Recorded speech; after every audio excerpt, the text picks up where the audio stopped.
There is a comforting lie we tell ourselves about civilization.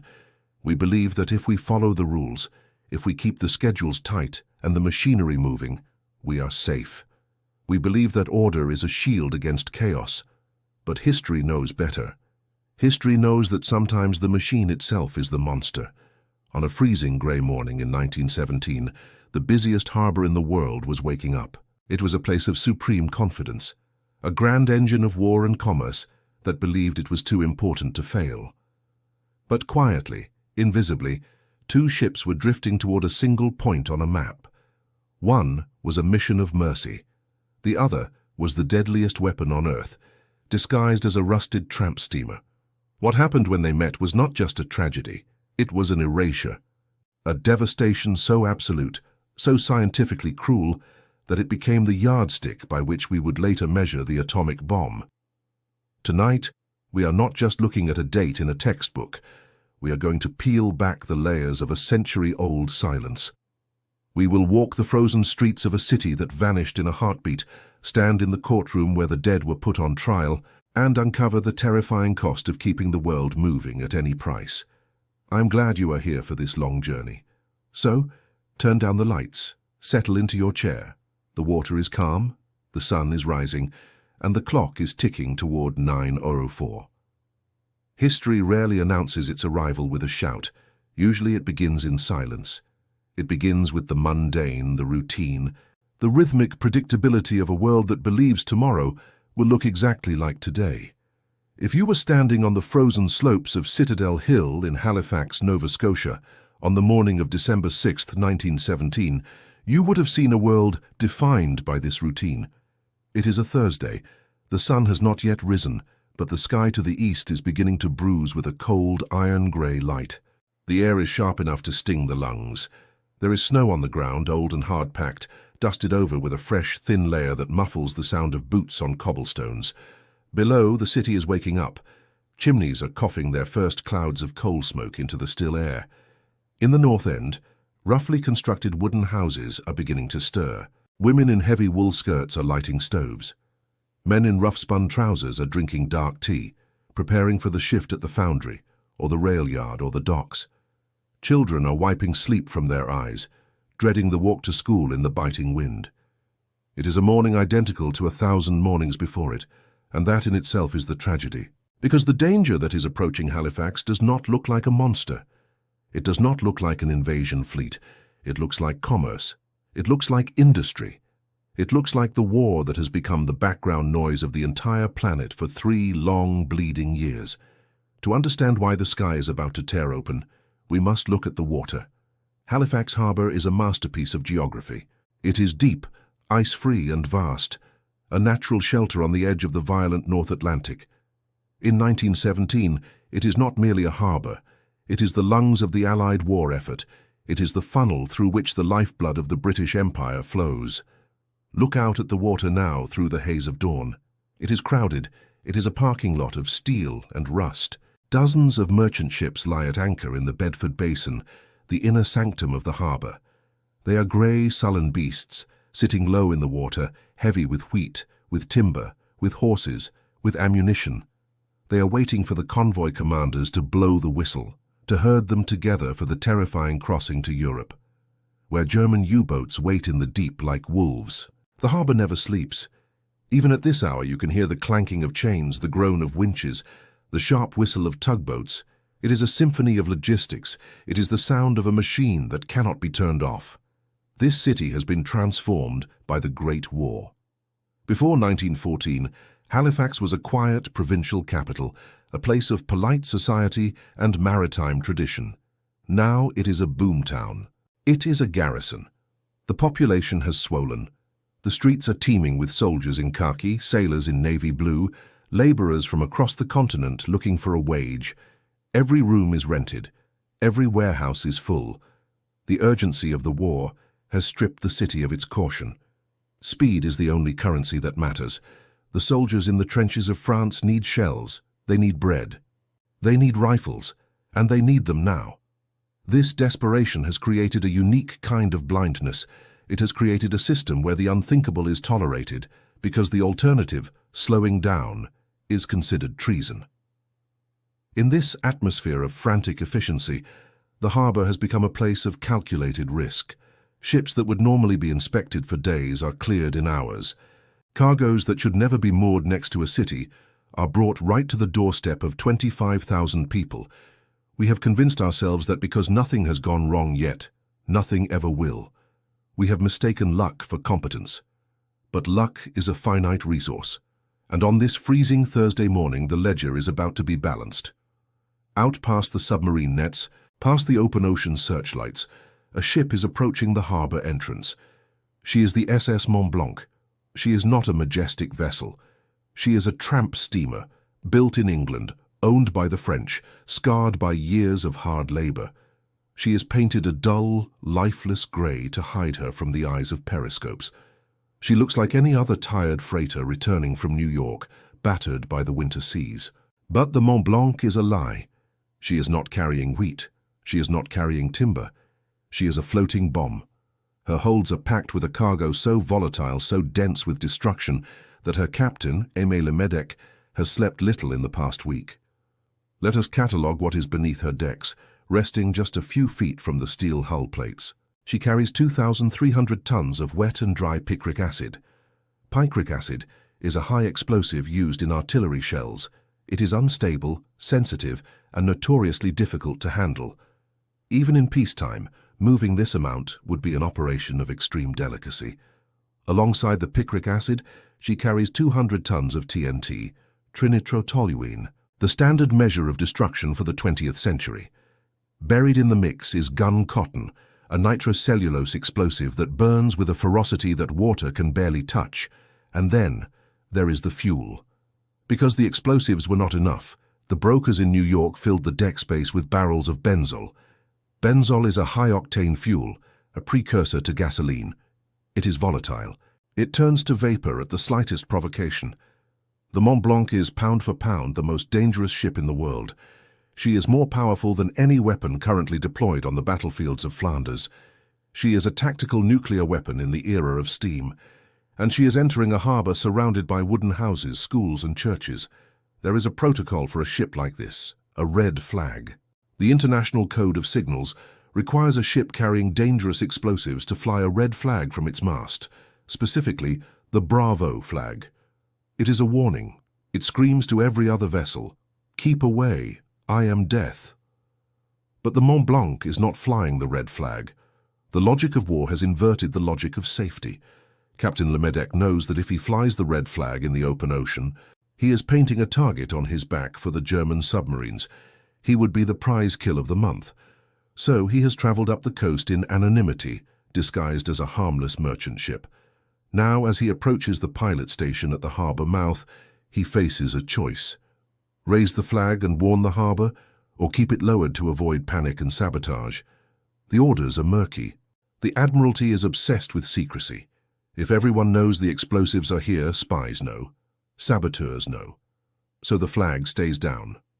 The Mont-Blanc enters the Narrows, the tight, treacherous strait that connects the outer harbour to the Bedford Basin, as a ghost. She is a secret wrapped in steel. The pilots know, the naval control officers know. But the ferry captains, the tugboat skippers, the people watching from their bedroom windows, they see only a rusty French freighter plodding along at slow speed. They do not see the end of the world. While the Mont-Blanc steams inward, fighting the incoming tide, another ship is preparing to leave. Deep in the Bedford Basin, the SS Imo has raised her anchor. The Imo is a relief ship. She is Norwegian, chartered by the Belgian Relief Commission. On her side, painted in massive letters, are the words Belgian Relief. She is neutral. She is a vessel of mercy, designed to carry food to the starving civilians of occupied Belgium. Because she is empty, she rides high in the water. Her propeller thrashes near the surface. She is light, difficult to steer, and impatient.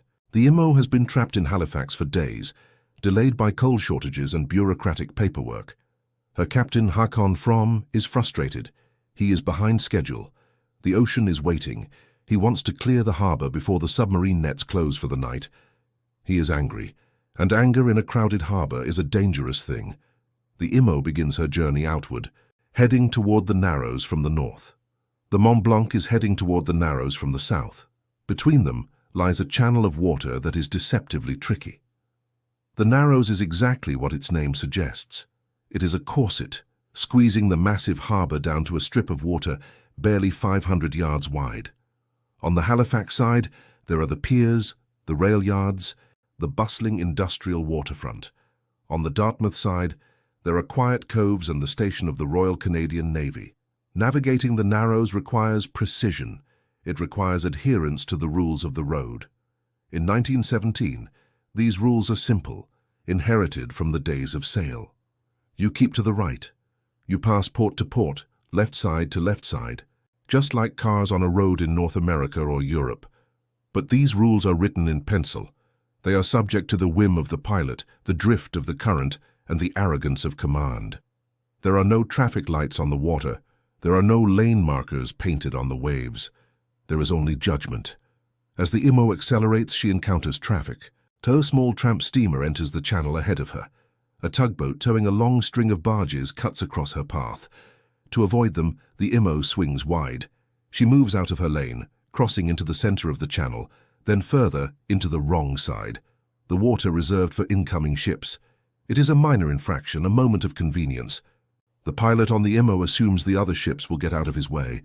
After all, he is bigger, he is faster, and he is in a hurry. At the same time, the Mont-Blanc is chugging slowly up the coast, hugging the Dartmouth shore, perfectly positioned in her correct lane. She is being careful. She has to be. The stage is set. The geometry of disaster is locked in. Two ships, totaling thousands of tons of steel, are moving toward each other on a collision course in a channel that is getting narrower by the second. The sun has cleared the horizon now. It is just after 8:30 in the morning. The light is blindingly bright, reflecting off the snow and the water. On the bridge of the Mont-Blanc, the pilot, Francis Mackey, squints against the glare. He sees a shape emerging from the mist and smoke of the upper harbour. It is a large white ship, the Imo. She is moving fast, and she is on the wrong side of the road. Mackey is not immediately alarmed. This happens. Harbour traffic is messy. He assumes the Imo will correct her course. He assumes she will swing back to her own side, to the starboard. He waits. The distance closes. 1 mile. Half a mile. The Imo does not turn. Mackey grabs the whistle cord. He blows one short blast. In the language of the sea, one short blast means, I am altering my course to starboard. I am keeping to the right. You should do the same. It is a polite reminder. Move over. The response from the Imo is immediate and shocking. 2 short blasts. 2 blasts means, I am altering my course to port. It is a refusal. The Imo is saying, essentially, I am staying where I am, you move. On the bridge of the Mont-Blanc, the air turns electric. They cannot move to the left, or they will hit the Dartmouth shore. They cannot move to the right, because that is where the Imo is headed. Captain Lemedic stares at the approaching ship in disbelief. He knows what is in his hold. He knows that even a minor collision could trigger the picric acid. He is commanding a floating volcano, and a Norwegian relief ship is playing a game of chicken with him. He orders the whistle blown again. 1 blast. I am holding my course. Move to the right. The Imo replies again. 2 blasts. No. Why? Why is the Imo refusing to yield? Perhaps the pilot believes he has the right of way because of the other traffic he just dodged. Perhaps he underestimates the Mont-Blanc's speed. Perhaps he simply does not care, believing the smaller French ship will chicken out first. We will never know exactly what was in the mind of the pilot on the Imo. We only know the result. The ships are now only a few hundred yards apart. The closure rate is terrifying. The grand, slow-motion ballet of heavy industry is turning into a horror show. On the shore, people are starting to notice. Laborers on the piers stop their work, leaning on shovels, shielding their eyes. It is rare to see 2 big ships so close, blowing their whistles so frantically. It looks like a duel. On the Mont-Blanc, panic takes hold. They cut the engines. Then, in a desperate bid to avert the crash, the pilot orders the helm hard to port, to the left. He is trying to swing the ship across the Imo's bow to let her pass behind him. It is a Hail Mary maneuver. At the exact same moment, the Imo realizes the danger. Her pilot screams for full astern. The engines reverse. The propeller bites into the water, trying to drag the massive ship to a halt. But ships do not stop like cars. Momentum is a physical law that cannot be bargained with. The Emo's bow swings to the right as her engines reverse, a quirk of screw physics known as transverse thrust. She swings toward the Mont-Blanc. The two ships drift together. It is agonizingly slow. It is not a violent, high-speed impact. It is almost gentle. At 8:45 a.m., the bow of the Emo slices into the starboard side of the Mont-Blanc. It is not a deep cut. It does not crush the hull. It penetrates perhaps 6 or 7 feet. In any other circumstance, this would be an insurance claim. A few weeks in dry dock. A lawsuit. But the Emo's prow hits the number 1 hold. It smashes open the barrels of benzol stored on the deck. The liquid fuel gushes out. It pours over the crushed picric acid. It washes over the TNT. It fills the crumpled metal of the hull with a volatile, fuming sludge. The ships grind together, steel on steel. Friction. Heat. Sparks shower down from the tearing metal. Benzol vapor does not need a flame, it only needs a spark. A flash of light, a whoosh of air, fire. It begins as a small pale flame dancing near the waterline, but it feeds on the benzol. Within seconds, it is a roaring inferno. Thick, greasy black smoke begins to billow into the clear morning sky. The Emo, her engines still reversing, pulls out of the wound she has created. She disengages and drifts away, her bow blackened but her hull intact. But on the Mont-Blanc, the situation has gone from an accident to a catastrophe in the space of a heartbeat. The fire is sucking oxygen into the hold. The heat is already intense enough to blister paint. Captain Lemedec looks at the fire. He looks at his crew. He knows chemistry. He knows that picric acid becomes unstable when heated. He knows that the TNT is packed tight. There is no discussion of fighting the fire. There are no fire hoses that can touch this. There is only one command. Abandon ship. The French sailors do not hesitate. They scramble for the lifeboats. They lower them with frantic, clumsy speed. They row for the Dartmouth shore, rowing as if the devil himself is snapping at their heels. As they row, they are screaming. They are shouting at the other ships at the shore, at anyone who can hear. Powder, munitions, explode. But they are shouting in French.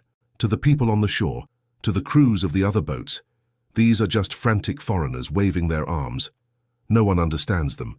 No one translates the terror in their voices. The Mont-Blanc is now a ghost ship. Her engines are dead, her rudder is jammed, but she is not stationary.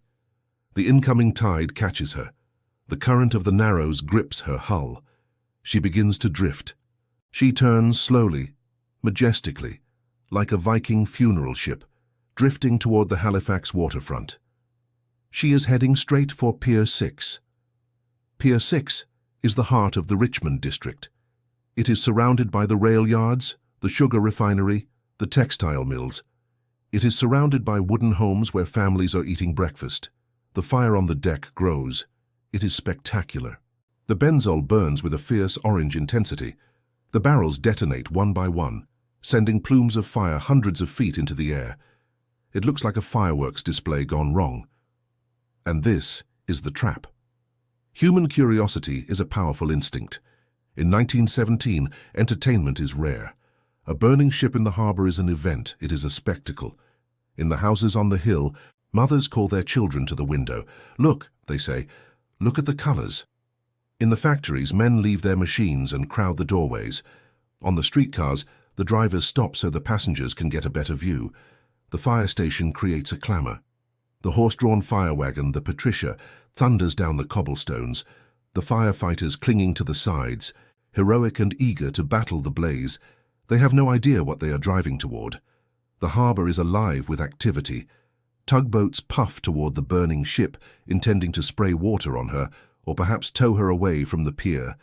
The HMS Highflyer, a British cruiser anchored nearby, launches a whaler boat with officers to investigate.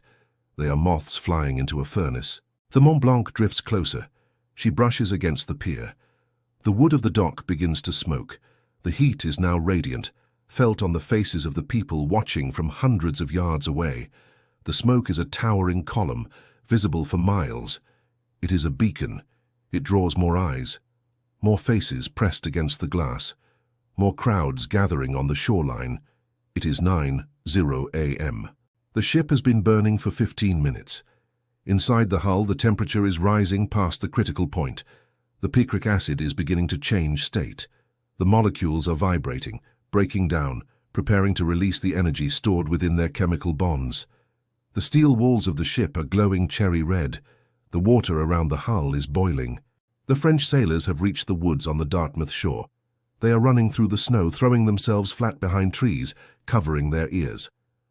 But in Halifax, the show continues. The train dispatcher, Vincent Coleman, is sitting in his office at the rail yard just a few hundred yards from the burning ship. He sees the sailors rowing away. He sees the intensity of the flames. A sailor runs past his window, shouting a warning that finally breaks the language barrier. "Ammo ship! She's going to blow!" Coleman stands up. He grabs his coat. He turns to the door to run. He has a family. He wants to live. But then he looks at his telegraph key. He knows the overnight express train from St. John is due in minutes. It is carrying hundreds of passengers. It is heading straight for the rail line that runs directly beside the burning pier. If he runs, the train comes. If he stays, he dies. Vincent Coleman takes off his coat. He sits back down. His fingers find the brass key. He begins to tap. The message goes out to the other stations up the line. It is short. It is calm. Hold up the train. Ammunition ship afire in harbour, making for Pier 6 and will explode. Guess this will be my last message. Goodbye, boys. He sends it. He waits for the acknowledgement. Outside, the Mont-Blanc gives a strange shudder. The fire seems to suck inward for a fraction of a second, a deep inhalation before the scream. The time is 9:04 a.m. The era of the city is over. The era of the blast has begun. There is no sound at first, just light. A flash so bright it penetrates walls. It passes through eyelids. It bleaches the color out of the world. It is brighter than the sun. It is the light of chemical fury released all at once. For a millionth of a second, the Mont-Blanc ceases to be a ship. It becomes a sphere of superheated gas, expanding at 23 times the speed of sound. The steel hull does not break. It vaporizes. The anchor, weighing half a ton, is thrown 3 miles inland. The gun barrel is launched like a javelin over the city. Then comes the pressure wave. It is a wall of air, solid as granite, moving faster than a rifle bullet. It hits the water first. It presses the harbour down, exposing the seabed, before snapping back up in a tidal wave that rises 40 feet high. Then it hits the land. The wave hits Pier 6. The pier disintegrates. The atoms of the wood are simply disassembled. It hits the rail yard. It lifts freight trains, locomotives weighing thousands of tons, and throws them through the air like toys. It twists steel rails into corkscrews. It hits the spectators, the firefighters, the dock workers, the crews of the tugboats. They are gone, not killed, gone. Erased from existence in a mist of red biological vapor. The wave moves up the hill. It hits the neighborhood of Richmond. Houses do not collapse. They are smashed into splinters. They are swept off their foundations as if by a giant broom. Inside them, families are eating breakfast. In an instant, the walls, the roof, the furniture, the stove, and the people are churned into a flying debris field of timber and brick. The wave moves faster. It hits the schools. It hits the churches. It hits the factories. Windows do not just break. They implode. The glass is shattered into microscopic daggers, driven by hurricane-force winds into the faces of everyone watching. The sound arrives last. It is a roar that will be heard 200 miles away. It is a sound so loud it ruptures eardrums instantly. It is the sound of the earth cracking open. Halifax, the busy wartime port, the city of ambition and commerce, has just absorbed the equivalent of 3 kilotons of TNT. It is the largest man-made explosion in human history before the atomic age. And in the silence that follows, as the dust begins to settle and the echoes fade over the Atlantic, the survivors who are still conscious look up. They do not see the sun. They see a darkness, a mushroom cloud miles high, blotting out the sky. The machine has stopped. The city is broken, and winter is coming. The world did not end. It only felt that way. In the first few seconds after 9:04 a.m., there is no geography in Halifax. There is no North End. There is no Richmond. There is only a cloud of dust, 5 miles wide, hanging over the earth like a shroud. The familiar landmarks, the church steeples, the factory chimneys, the rows of orderly Victorian roofs, have been erased. In their place is a landscape that belongs on the surface of the moon or in the trenches of the Somme. The physics of the explosion are cruel in their precision. The blast wave, that solid wall of compressed air, travelled outward from the harbour in a perfect circle. But the city is not flat. It is a series of hills and slopes, and the land itself decided who lived and who died. Those living on the slopes facing the harbour, in the direct line of sight of the Mont-Blanc, had took the full force of the blow. The wave hit them with a pressure of tons per square inch. It did not push them, it disintegrated the structures around them. The houses were not crushed, they were atomized. The wood was stripped into splinters the size of toothpicks. The people inside were lost in a chaotic swirl of debris that was moving faster than a hurricane. But behind Citadel Hill, the massive fortress that crowns the center of the city, there was a shadow. The hill acted as a shield. It broke the back of the pressure wave, deflecting it upward. In the south end of the city, houses shook violently. Windows shattered, chimneys toppled, but the buildings stood. The people inside were thrown to the floor, bruised and terrified, but alive. It is a tale of two cities. One is bruised, the other is gone. For those in the devastation zone who survived the initial shock, the first sensation is not pain. It is suspension. Time seems to have unspooled. Gravity returns slowly. The debris that was thrown thousands of feet into the air begins to fall back to earth. It rains down for minutes. A shower of hot metal, pulverized brick, and black, oily sludge. The sky is dark, choked with the soot of the explosive chemical reaction. The sun is a dim red bruise behind the smoke. And then the sound returns. It begins as a low moan. It rises from the ruins of Richmond. It is the sound of thousands of people, buried alive, waking up to their agony. Survivors stumble out of the wreckage. They look like statues carved from charcoal. Their clothes have been blown off their bodies by the sheer force of the wind. Their skin is coated in a thick black grease, the residue of the explosive picric acid and the unburnt benzyl oil. They wander in circles. They do not know where they are. The streets are gone, the intersections are gone. There are no signs, no landmarks to navigate by. Just a field of smoking timber and twisted iron. They are silent at first. Shock is a powerful anesthetic. A man looks at his arm and sees a piece of window frame embedded in the muscle, but he feels nothing. A woman walks, carrying a bundle that used to be a child, her eyes fixed on a horizon that is no longer there. But as the shock wears off, the horror of the specific injuries becomes clear. And in Halifax, on this particular morning, there is one injury that defines the tragedy above all others. The eyes. Remember the crowd. Remember the curiosity. Remember the thousands of faces pressed against the window panes, watching the fire in the harbour. When the pressure wave hit, it turned every window in the city into a shotgun blast. The glass did not just break. It pulverized. It flew inward at hundreds of miles an hour. In the hospitals that are still standing, the doctors are about to see a wave of patients that defies medical history. Hundreds upon hundreds of people, children, mothers, factory workers, arrive with their faces shredded.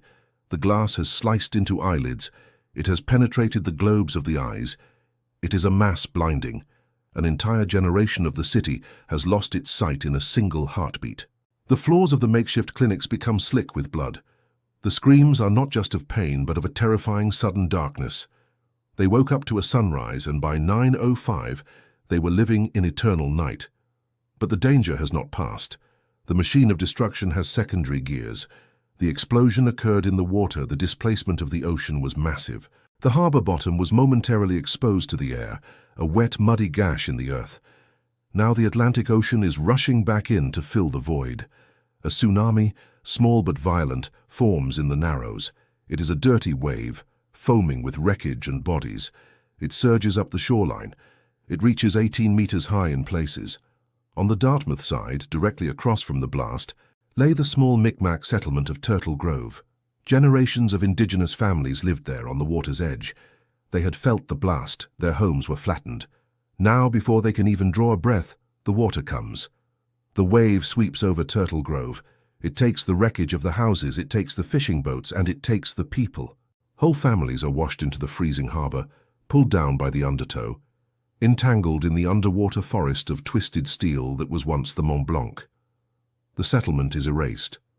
The history of a community is washed clean away by the physics of displacement. Back on the Halifax side, the water surges over the ruins of the waterfront. It douses some of the fires, but it drowns the trapped. Men and women pinned under heavy beams in the wreckage of the sugar refinery see the water rising. They cannot move. The cold, black tide creeps up their chests, then their necks. The war has brought death by fire, death by pressure, and now death by water. And yet fire remains the primary enemy. December is cold. In every wooden house in the North End, a coal stove was burning. People were cooking breakfast, they were heating water for tea. When the houses collapsed, the stoves were overturned. The hot coals spilled out onto the dry, splintered wood of the wreckage. The blast had turned the neighborhood into a pile of kindling. The overturned stoves provide the spark. Within 20 minutes of the explosion, smoke begins to curl up from the ruins in 100 different places. Small fires merge into larger ones. The wind, whipping through the open spaces where streets used to be, fans the flames. The survivors who are trapped in the debris, pinned by roof beams, buried in basements, smell the smoke first. They hear the crackle of the wood. They scream for help. But who is coming? The fire department is decimated. The Patricia, the first motorized fire engine, was crushed at the scene of the blast. The chief is dead. The firefighters are dead. And even if they were alive, there is no water. The water mains were shattered by the earthquake of the explosion. The hydrants are dry bones. The fire spreads unchecked. It consumes the wreckage. It creeps toward the survivors who are unable to free themselves.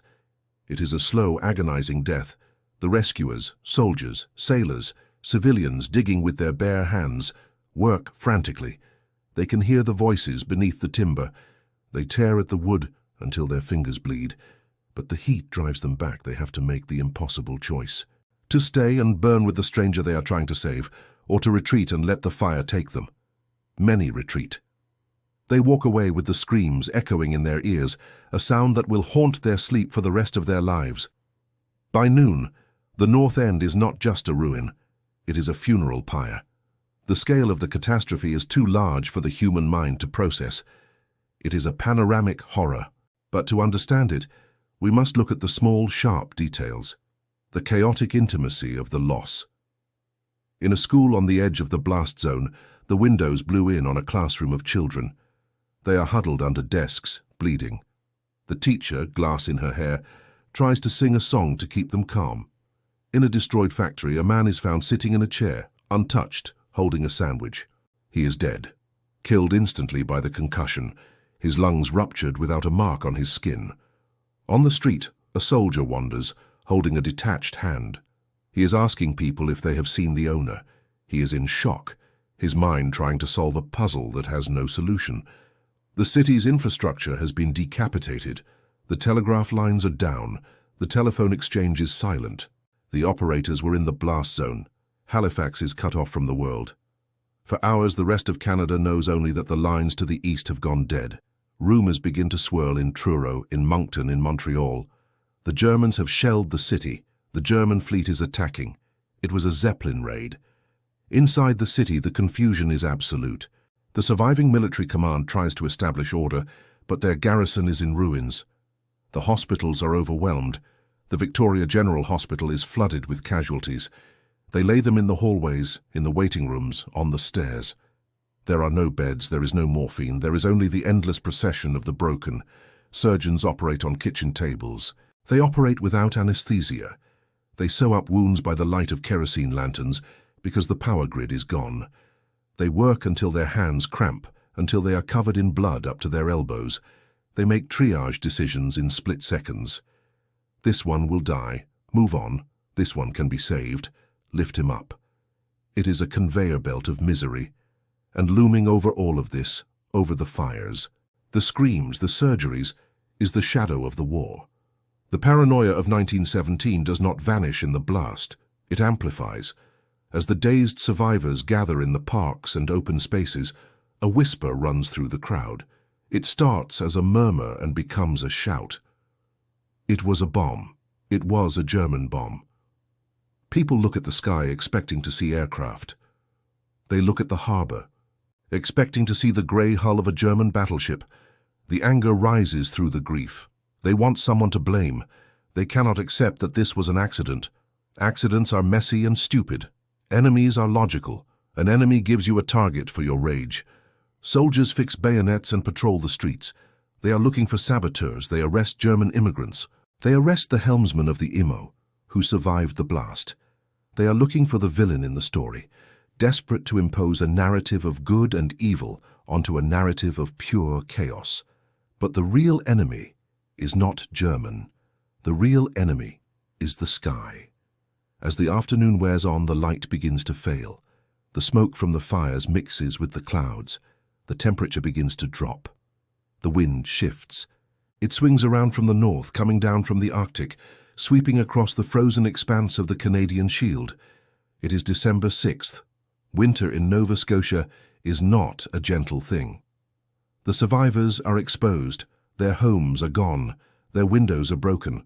Their coats were blown off their backs or burned. Thousands of people are homeless, standing in the open, huddled in the ruins of cellars. And then the first flake falls. It is white, pristine, delicate. It lands on the blackened cheek of a dead child. Then another. And another. Nature has a cruel sense of irony. On the heels of the greatest fire in history comes the greatest blizzard of the decade. The snow begins in earnest as darkness falls. It is not a dusting, it is a whiteout. The wind howls through the shattered skeleton of the city, driving the snow into drifts 3 feet, 4 feet deep. The fires in the north end are still burning, casting a hellish orange glow against the swirling white snow. It looks like the end of the world, fire and ice battling for the soul of the city. For the rescuers, the blizzard is a catastrophe. It covers the ruins. It hides the bodies. It fills the pockets of air where survivors might still be breathing. Men digging in the rubble are forced to stop. Their hands are freezing. They cannot see. The snow fills the holes they dig faster than they can clear them. They have to abandon the search. They have to leave the trapped to the mercy of the cold, and the cold has no mercy. Those pinned in the wreckage who survived the explosion, who survived the tsunami, who survived the fire, they now face the freeze. The temperature plunges to 0. Then below. In the darkness, under the snow, the voices of the trapped grow quieter. The energy to scream fades. The body pulls its heat inward. The numbness sets in. It is a peaceful death compared to the fire. It is a slow drifting away into sleep. But it is a lonely death. To die in the dark, under the weight of your own home, while the snow piles up above you, silencing the world. The night of December 6th is the longest night in the history of Halifax. Inside the few buildings that still have roofs, the situation is medieval. The Chibukto Road School has been turned into a morgue and a shelter. The survivors are packed in, shoulder to shoulder, shivering. There is no heat. The windows are boarded up with plywood and cardboard. Candlelight flickers on faces that are masks of shock. Parents clutch children who are not their own. Children cry for parents who will never come. The smell is overwhelming. The smell of wet wool, of blood, of smoke, of unwashed bodies, of fear. Outside, the storm rages. The snow blankets everything. It covers the charred scars of the earth. It covers the twisted metal. It covers the dead. By morning, the city is white. A soft, undulating blanket of snow has smoothed over the violence. If you looked from a distance, you might think the city was sleeping. But under the snow, the horror waits. Friday, December 7th. The sun rises on a frozen tomb. The blizzard has passed, leaving deep drifts. The silence is profound. The fires have mostly burned themselves out, hissed into submission by the snow. Now comes the task that will break the hearts of the strong. The accounting. The relief trains have finally started to arrive. They push through the snow-clogged tracks from Truro and Kentville. They bring doctors, nurses, food and coffins, stacks and stacks of coffins. The soldiers fan out across the white landscape. They are not looking for survivors anymore. They are looking for mounds in the snow. They dig. They find a hand, a boot, a piece of a dress. They pull the bodies out. They are frozen solid, locked in the positions of their final moments. A mother holding a baby, a man shielding his face. They load them onto sleds. Horse-drawn sleighs move silently through the streets, piled high with the dead. The only sound is the crunch of runners on snow and the snort of the horses. They take them to the Chibukto Road School. The basement has become a mortuary. The process of identification begins. It is a bureaucratic nightmare. Many of the bodies are unrecognizable. The blast took their faces. The fire took their features. The snow took their color. They rely on small things.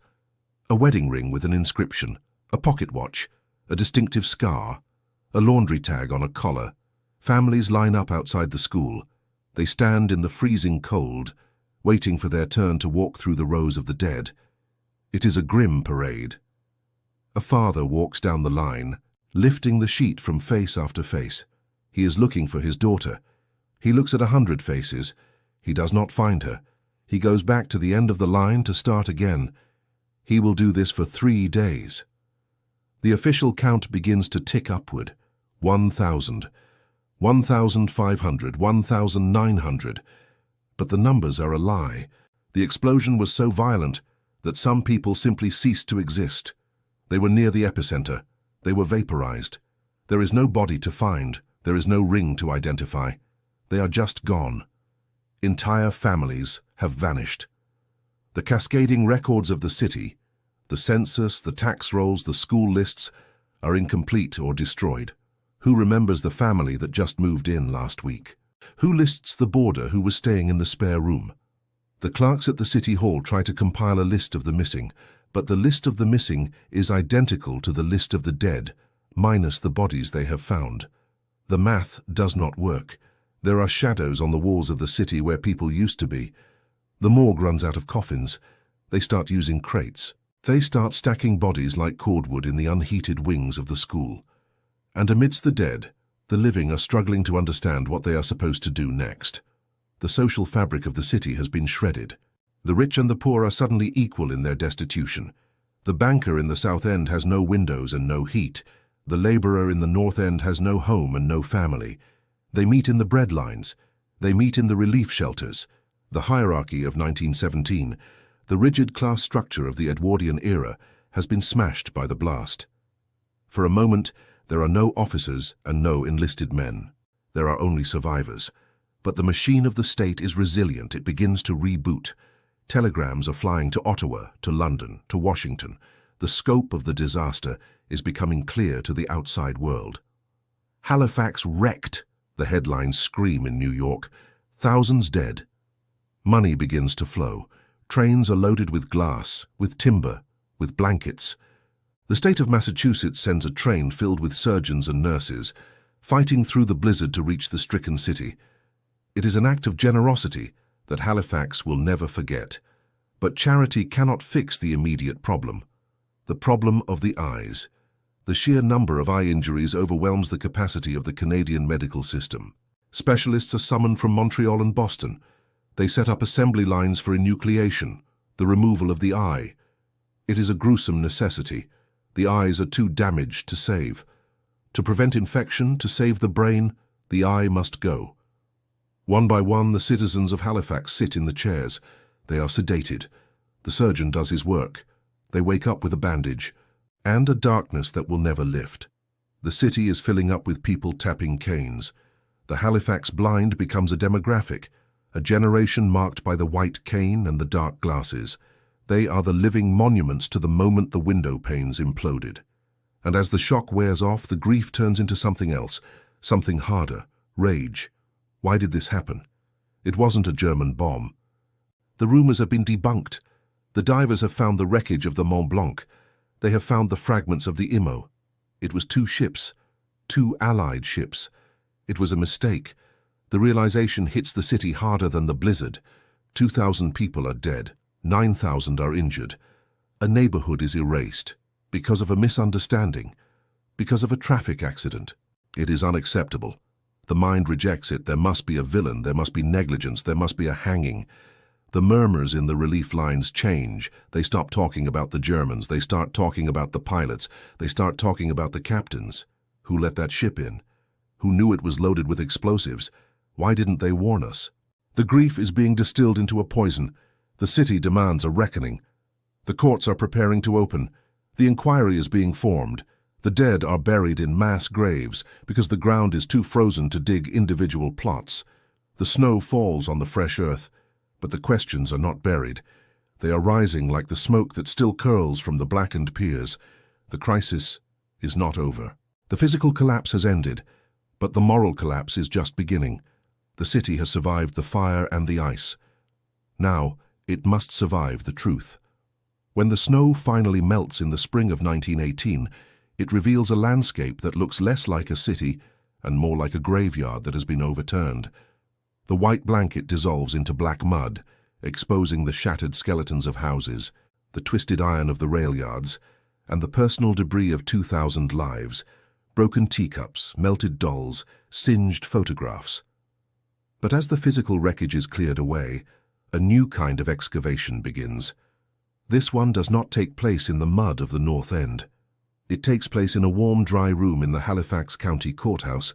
It is a room of polished wood and stern faces. The air smells of varnish, stale tobacco, and damp wool coats. Outside, the city is still burying its dead. Inside, the city is looking for a throat to choke. The human need for explanation is as primal as the need for food. When a disaster is natural, an earthquake, a hurricane, we look to God or to fate. We accept the cruelty of the universe. But when the disaster is man-made, when it is a machine that has failed, we cannot accept fate. We need a name. We need a face. We need to point a finger and say, you did this.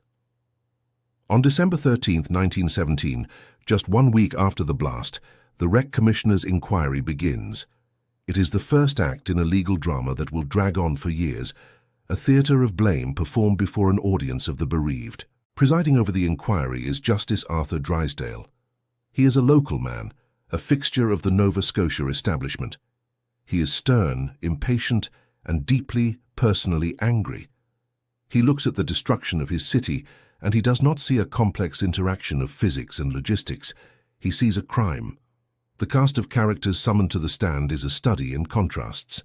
First, there is Captain Aimé Lemedec of the Mont-Blanc. He stands in the dock, a small man, physically uninjured but psychologically shattered. He speaks through an interpreter. He is French. In 1917, in a British Dominion city like Halifax, this is not a neutral fact. He is an outsider. He is the man who brought the bomb to the door. Beside him is Francis Mackey, the local harbour pilot who was guiding the Mont-Blanc. Mackey is a veteran. He knows the currents of the Narrows better than he knows the lines on his own palm. He is defiant. He believes he did everything right. He followed the rules. He held his lane. He sounded his whistle. He is indignant that he is even being questioned. And then there is the empty chair. The captain of the Imo, Håkon From, is dead. The pilot of the Imo, William Hayes, is dead. The bridge crew of the Imo is dead. The only survivors from the Norwegian ship are the confused crewmen who were below decks, men who felt the crash but saw nothing of the signals that preceded it. The dead cannot testify. They cannot defend their decisions. They cannot explain why they drifted into the wrong lane. And so, the narrative is shaped by the living. The courtroom becomes a battlefield of geometry. Maps are unrolled. Pencils trace lines across the blue paper of the harbour charts. Lawyers argue over degrees of arc, over knot speeds, over the precise meaning of a whistle blast heard through the morning mist. It is a surreal debate. Outside the window, orphans are shivering in canvas tents.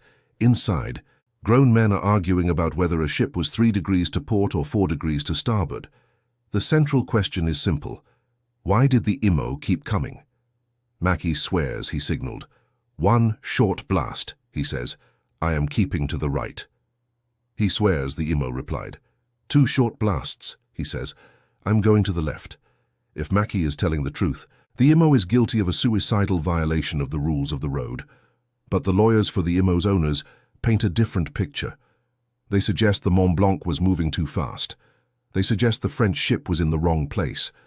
They suggest that Mackey, the local boy, is covering his tracks. And then the inquiry turns its gaze to the cargo. Why was there no red flag? Captain Lemedec tries to explain the logic of the war. If I fly the red flag, he says, I tell the German U-boats I am a target. I am dead before I reach the harbour. Justice Drysdale is unimpressed. To him, this sounds like an excuse. You brought 3 kilotons of explosives into a crowded port. You didn't fly the warning flag, and you refused to sacrifice your ship to save the city. The mood in the courtroom is venomous. The public gallery is packed with survivors. Men with bandaged heads, women wearing black mourning veils. They listen to the dry, technical translation of the French captain's testimony, and a low murmur of hatred runs through the room. They want a villain, and Le Medec, with his foreign accent and his survival, is the perfect candidate. On February 4th, 1918, Justice Drysdale delivers his decision. It is swift, brutal, and entirely expected. He lays the blame squarely 100% on the Mont-Blanc. He finds Captain Le Medec and pilot Mackey solely responsible. He accuses them of violating the rules of the road. He dismisses the actions of the IMO as forced errors caused by the Mont-Blanc's aggression. It is a verdict that satisfies the rage of the city. It provides a scapegoat. The local police immediately arrest Le Medec and Mackey. They are charged with manslaughter and criminal negligence. The headlines scream, "French captain held for murder." It feels like closure, but it is a lie. The legal system is a machine, just like the war is a machine. And like any machine, it has gears that turn slowly, grinding down the truth until it fits a specific shape. The case moves to the Supreme Court of Canada. Then it crosses the ocean to the ultimate authority of the British Empire, the Judicial Committee of the Privy Council in London.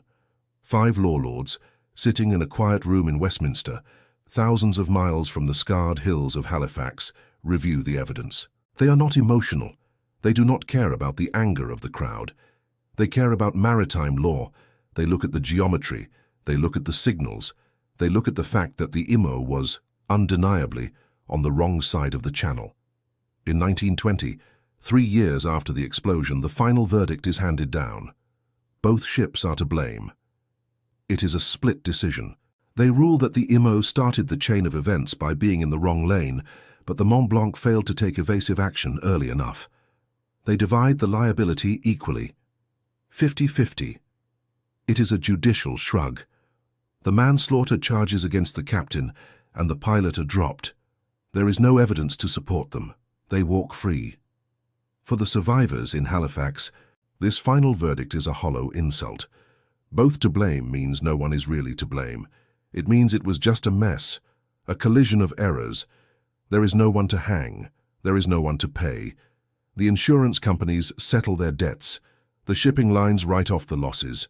The lawyers collect their fees, and the people of Richmond are left with nothing but the silence. But while the lawyers argue in warm rooms, another crisis is unfolding in the cold streets. It is the crisis of the left behind.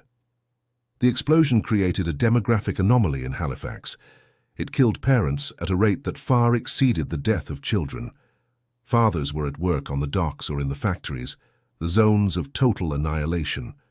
Mothers were at home, standing near windows to watch the fire. Children often were smaller targets. They were in bed or playing on the floor, shielded by furniture when the roofs collapsed. They were blown out of houses like leaves. By the evening of December 6th, the city is awash in orphans. They are found wandering the snowy streets, dazed, covered in soot. They are pulled from the wreckage of schools. They are brought to the makeshift hospitals by strangers. Many of them are too young to know their own names. Many are in shock, struck mute by the trauma. They cannot tell the nurses who they are or where they lived. In the chaotic triage of the relief effort, these children become inventory. They are not treated as cases, they are treated as lost luggage. At the Chibukto Road School, a room is set aside. It is filled with rows of cots, and on each cot sits a child. They are tagged. A piece of cardboard is tied to a buttonhole or a wrist. Boy, approx 5 years, blue eyes, found near Campbell Road. Girl, approx 3 years, burns on left arm, mute. The newspapers begin to print lists, not lists of the dead, but descriptions of the living. Found, a girl with fair hair, wearing a red plaid dress, says her name is Annie. Found a baby boy uninjured wearing a wool romper. It is a heartbreaking classified section. Relatives stream through the orphanages searching. A grandmother looks for a grandson. An uncle looks for a niece. They walk down the rows of cots, peering into the faces of the children. Sometimes there is a scream of recognition, A reunion. A child is swept up into arms, weeping. But often there is silence. The grandmother walks to the end of the row, shakes her head, and walks out into the snow. The child remains on the cot, watching the door, waiting for a face that will never appear. The scale of the problem forces the city to invent a new social architecture. Before the war, orphans were the business of the church or the extended family. The state did not raise children, but the explosion has destroyed the extended families too. A child might have lost not just their parents, but their aunts, their uncles, their grandparents. The entire lineage has been pruned down to a single sapling. The Relief Commission sets up a permanent orphanage. They hire staff. They build a system. It is the birth of modern social services in Canada, born not from policy but from the sheer overwhelming necessity of keeping hundreds of children alive. These children grow up in a strange limbo. They are the explosion orphans. It is a badge of identity. They are raised by the city. They form a tribe of their own, bound together by the shared memory of the flash and the sound. They play games in the ruins. They trade stories of where they were found. "I was under the stove," one says. "I was in the garden," says another. They are the living legacy of the blast. And as they grow, they carry the trauma in their bodies. They flinch at sudden loud noises. They panic when the fire alarm rings. They are a generation wired for catastrophe. While the orphans grow, the land itself must be healed. The neighborhood of Richmond is gone. It is a scorched wasteland of cellar holes and mud. For months it sits empty, a forbidden zone, haunted by the memory of what was. But a city cannot leave a hole in its heart forever. The pressure of the war, the need for housing, the simple human drive to reclaim territory. It all pushes for reconstruction. But this will not be a rebuilding. It will be a reinvention. The Halifax Relief Commission makes a radical decision. They do not want to rebuild the old wooden slums that burned like kindling. They want to build something fireproof, something permanent, something that defies the memory of the fragility of wood. They hire Thomas Adams, a visionary urban planner. He designs a neighborhood that looks nothing like the rest of Halifax. He draws wide boulevards. He designs green spaces. And most importantly, he mandates the building material, hydrostone. It is a concrete block pressed under high pressure. It is dense, grey, and impervious to fire. It is a material born from the fear of the flame. Construction begins in the shadow of the blast. The ground, which was so recently churned by the search for bodies, is leveled. Foundations are poured. The hydrostone district rises. It is an English garden city, transplanted to the grim soil of Nova Scotia. The houses are uniform, orderly, with slate roofs and stucco faces. They are beautiful in a severe, disciplined way. But there is a ghost in the geometry. The streets are laid out over the old grid, but they are changed. The names are changed. The past is being paved over. Families move into these new stone houses. Some are survivors, returning to the site of their trauma because they have nowhere else to go. They hang curtains in the windows. They plant flowers in the window boxes. But they know what is underneath the garden. Every time a spade hits the earth in the hydrostone, it risks turning up a reminder. A rusty hinge, a melted spoon, a bone. The city is rebuilding, but it is rebuilding on top of a scar. The new stone houses are a bandage. They cover the wound, but they cannot stop the ache. The residents speak of a strange atmosphere in the district. A quietness. The wind moves differently there. It becomes a place of duality. It is the most modern, well-planned neighborhood in Canada, a model of 20th century progress, and it is a graveyard. The children playing in the wide, grassy boulevards are running over the exact spots where their neighbors burned to death. The reconstruction is efficient, it is rapid, it is a triumph of logistics, but it is also an act of collective forgetting. By changing the street names, by changing the architecture, the city is trying to trick itself. It is trying to believe that this is a new place, innocent of the horror. But the harbor remembers. Out on the water, the visible scars fade quickly. The sea does not hold a grudge. The tides wash away the oil. The wreckage of the Mont-Blanc is salvaged or sinks into the mud. But in the back rooms of the Admiralty, in the shipping offices of London and New York, the lesson of Halifax is being learned. Quietly. There are no press conferences. There are no public apologies. The systems of power do not like to admit error. Instead, they issue memos. They update rulebooks. The red flag rule is scrutinized. The absolute secrecy that forbade the Mont-Blanc from showing her danger is reconsidered. Protocols for high explosives in populated harbors are tightened. The tyranny of the schedule is, for a brief moment, challenged by the reality of the risk. Port authorities are given more power. They can stop a ship, they can demand and manifest.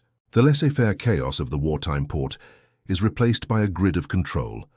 These are the silent victories of the dead. The shipping lanes of the world become marginally safer. The next time a ship loaded with TNT enters New York, or Liverpool, or Marseille, it is handled with a touch more fear, a touch more respect, but no plaque is erected to say, "These rules were written in the blood of Halifax." The world improves its systems by consuming its victims, digesting the disaster, and excreting new regulations. And then, the ultimate insult. The machine restarts. The explosion happened on a Thursday. By Monday, the port is operating. The British Empire is fighting a war for survival. It cannot afford to mourn. It needs the wheat. It needs the shells. It needs the horses. The convoys must sail. The docks that were destroyed are patched up with temporary timber. The railway lines are relaid by army engineers working 20-hour shifts. The debris is shoved aside, not out of respect, but to clear a path for the trains. The ships return. Imagine the feeling of a survivor standing on Citadel Hill in January 1918. You have lost your eyes or your children or your home. You are living in a tent, you are cold. And you look down at the harbour, the source of your destruction, and you see the smoke. You see the grey hulls of the convoy assembling again. You hear the whistles. The machine has not stopped. It hiccuped, it paused to bury the dead, and then it roared back to life. The sight is a brutal reminder of the indifference of history. The war does not care about your grief. The economy does not care about your loss. The grand ambition that fueled the rise of the port is still hungry. Halifax returns to its role as the warden of the North. It swallows its pain and gets back to work. The stevedores load the crates. The pilots guide the ships. The trains rumble through the scar of the North End, blowing their whistles past the new stone houses. The world moves on. In Europe, the battles of 1918 are raging. The Spring Offensive, the 100 Days. The headlines are filled with names like Ypres, Amiens, Mons. The tragedy of Halifax is pushed off the front page by the fresh slaughter of the trenches. The city becomes a footnote in the larger narrative of the Great War, a maritime accident, a bad day in a distant port. But for those who live there, the war has ended. It ended at 9:04 a.m. on December 6th. Everything that comes after is a postscript. They live in a city that is physically healing, but spiritually altered. They walk differently. They listen differently. When a tire blows out on a truck, the entire street freezes. People duck. Hearts hammer against ribs. When a fire siren wails, mothers run to schools to grab their children, their hands shaking, driven by a panic they cannot control. They have seen the face of the apocalypse. They know that the thin veneer of civilization, the rules, the schedules, the stone walls, it can all vanish in a fraction of a second. They know that the machine is not benevolent. They know that the city is not a tool for living, but a tool for war. And as the years pass, as the grass grows over the mass graves, as the hydrostone weathers and looks like it has always been there, the silence returns. The story is not told loudly. It is whispered. It is kept inside the houses. It is a dark jewel of memory, passed down from the blinded grandmother to the orphaned grandchild. We are the city that died. We are the city that came back. But we are not the same. The act of the crisis is over. The survivors have faced the courts, the cold, and the indifference of the world. Now they face the longest act of all, the act of memory. The long, slow fade into history, where the sharp edges of the horror are smoothed down by time, until the explosion becomes just a date, a number, a story told to tourists.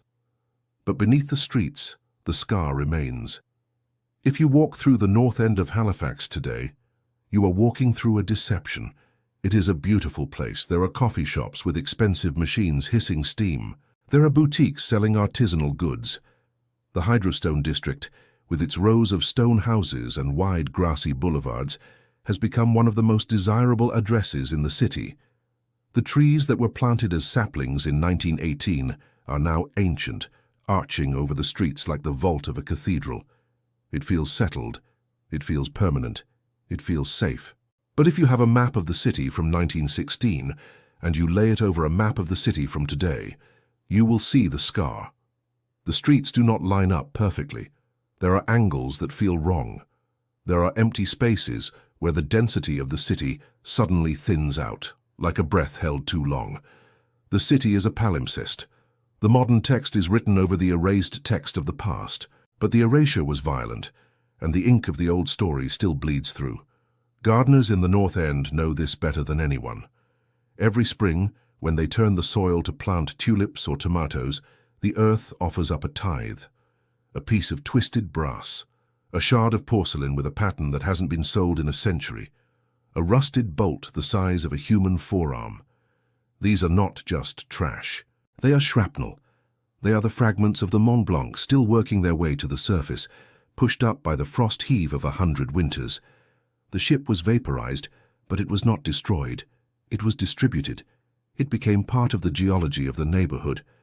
To live here is to live in the blast radius. You sleep in bedrooms built on the footprint of pyres. You drive your car over pavement that seals in the ashes of families who never had a funeral.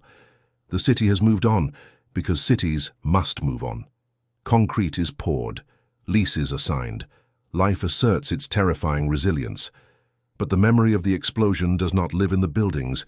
It lives in the bodies of the people. For decades, Halifax was a city of the walking wounded.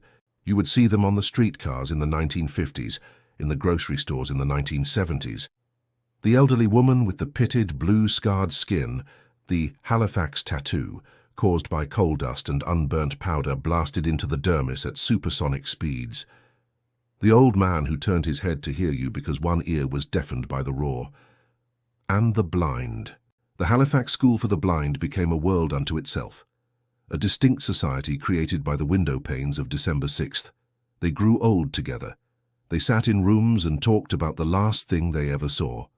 For hundreds of them, the last image burned onto their retinas was the same. A bright, terrible flash of light, followed by the shattering of the glass. They carried the explosion inside them until they died. It was a private film loop, playing in the darkness of their memory over and over again. And there were the invisible injuries. The trauma that had no name in 1917. We call it PTSD now. Back then, they called it nerves or shell shock, but it wasn't soldiers who had it. It was mothers. It was children. There are stories of women who, for 50 years, could not bear to light a stove. There are stories of men who would weep uncontrollably at the sound of a thunderclap. A generation of children grew up in houses where silence was enforced, where the past was a room that was always locked.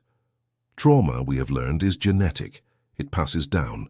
The anxiety of the grandmother becomes the caution of the mother, which becomes the subtle fear of the daughter. Halifax is a city with a high tolerance for disaster, but a low tolerance for surprise. The flinch is still there, deep in the collective nervous system. But the legacy of Halifax extends far beyond the city limits. It stretches into the terrifying future of the 20th century. When the Mont-Blanc detonated, it released energy equivalent to 9 kilotons of TNT. At the time, it was a number without context. It was simply the big explosion. But 25 years later, in the deserts of New Mexico, a group of scientists led by J. Robert Oppenheimer were doing math. They were trying to build a new kind of bomb, a device that would split the atom. They needed a baseline. They needed to understand what happens to a city when a single point of energy releases a massive pressure wave. They didn't have nuclear data yet, so they looked backward. They studied Halifax. The Halifax explosion became the standard unit of measurement for the nuclear age. Before Hiroshima, before Trinity, the calculations of death were calibrated against the destruction of the North End. They studied the blast radius. They studied the pressure effects on wood versus brick. They studied the vaporization of steel. When the first atomic bomb was dropped on Hiroshima, the yield was estimated at 15 kilotons, roughly 5 times the size of Halifax. The survivors of Halifax were the first test subjects of the atomic era. They just didn't know it. They experienced the heat, the flash, the pressure wave, and the mushroom cloud decades before the world knew what a mushroom cloud was. There is a chilling intimacy between the two events. One was chemical, born of sloppy negligence and benzol. The other was nuclear, born of precise physics and uranium. But the result on the ground, the flattened city, the shadows burned into walls, the silence, was identical. Halifax was the warning the world ignored. It showed us that our machines had outpaced our morality. It showed us that we had created the capacity to destroy a city in a blink, but we had not created the wisdom to prevent it. And this brings us to the most haunting question of all, the question of the 20 minutes. Between the collision at 8:45 and the explosion at 9:04, there was a window of time. The ship was burning. The sailors were rowing away. The danger was absolute. Why didn't the city evacuate? Why did the factory whistles not sound the alarm? Why did the police not clear the waterfront? Why did the schools not dismiss the children? The answer is not incompetence, it is something deeper. It is a psychological flaw hardwired into the human brain. Normalcy bias. When we are potential victims of a disaster, our brains try to protect us from panic. We look at the burning ship and we think, it's just a fire. The fire department will put it out. It's not my problem. We rationalize the danger away because the alternative, that our world is about to end, is too terrifying to process. To run is to admit that order has collapsed. And we love order. We cling to it. The authorities in 1917 were paralyzed by the fear of disruption. To evacuate the North End would stop the factories, it would stop the trains, it would cause panic in the streets. They weighed the tangible cost of a work stoppage against the theoretical cost of an explosion, and they chose to wait. They chose order over survival. Only one man broke the spell. Vincent Coleman, the train dispatcher. He died, but he sent the message that stopped the train. He accepted the reality of the end.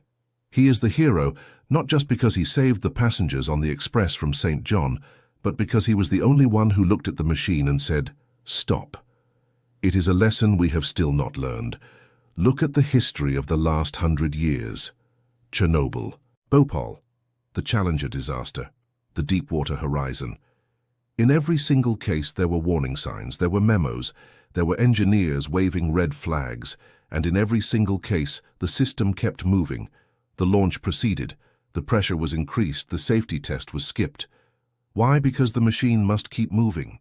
The grand ambition that filled Halifax Harbour in 1917 is the same ambition that drives the global economy today. It is the drive for efficiency, for speed, for throughput. We build systems of immense complexity and power, supply chains that span the globe, power grids that run continents, financial markets that move trillions in microseconds. We tighten the tolerances. We remove the slack. We run everything at 99% capacity, because that is where the profit is. But when you remove the slack, you remove the safety. You create a system where a single error, a misunderstood signal, a frozen O-ring, a drift into the wrong lane, can cascade into a catastrophe. Halifax was not a freak accident, it was a system failure. It was the inevitable result of a world that prioritized the movement of war material over the safety of a civilian population. The benzol barrels were stored on deck because it was faster to load them there. The Mont-Blanc didn't fly the red flag because it was faster to stay hidden. The IMO was speeding because she was late. Speed kills. It killed in 1917, and it kills today. The explosion is the bill coming due for our obsession with efficiency. Stand on Citadel Hill now. Look out at the harbour. It is still the busiest port on the east coast. The ships are different now. They are massive container vessels, stacked high with steel boxes from China and Germany. They are tankers carrying liquefied natural gas, floating bombs far more potent than the Mont-Blanc. They glide through the Narrows, passing the exact spot where the IMO struck the French freighter. They pass the spot where the anchor landed. They pass the new condos built on the waterfront. The system is safer now. There are radars. There are transponders. There are tugboats with water cannons, but the risk is not zero, it is never zero. We have made a silent pact with the machine. We accept the risk of the tanker, the risk of the refinery, The risk of the rail line carrying hazardous chemicals through our downtowns. We accept it because we want the lights to stay on. We want the packages to arrive tomorrow. We want the gas in our cars. We are all living in the north end of Halifax. We are all living next to the harbour. We just don't look out the window as often as we should. The story of the Halifax explosion is not a story about the past. It is a story about the price of the present. It asks us, what is the cost of keeping things moving? Is it a few lives? Is it a neighbourhood? Is it a city? The people of Halifax paid that price. They paid it in blindness. They paid it in blood. They paid it so that the convoys could keep sailing to Europe. They were the collateral damage of a world at war with itself. And what remains? The silence.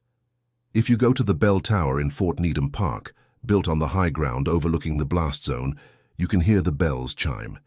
They ring out over the hydrostone, over the shipyard, over the water. They are a mournful sound. They are the voice of the city calling out to its lost children. But after the bells stop, there is a moment of quiet. In that quiet, if you listen closely, you can hear the other sound. The hum of the highway, the distant whistle of a train, the low thrum of a ship's engine turning over in the deep water. The machine is still running. It never really stops. It just waits for us to forget. And history, as it always does, is holding its breath, waiting for the next time two ships meet in the Narrows, and the rules are written in pencil, and the world is watching, unaware that the sky is about to fall.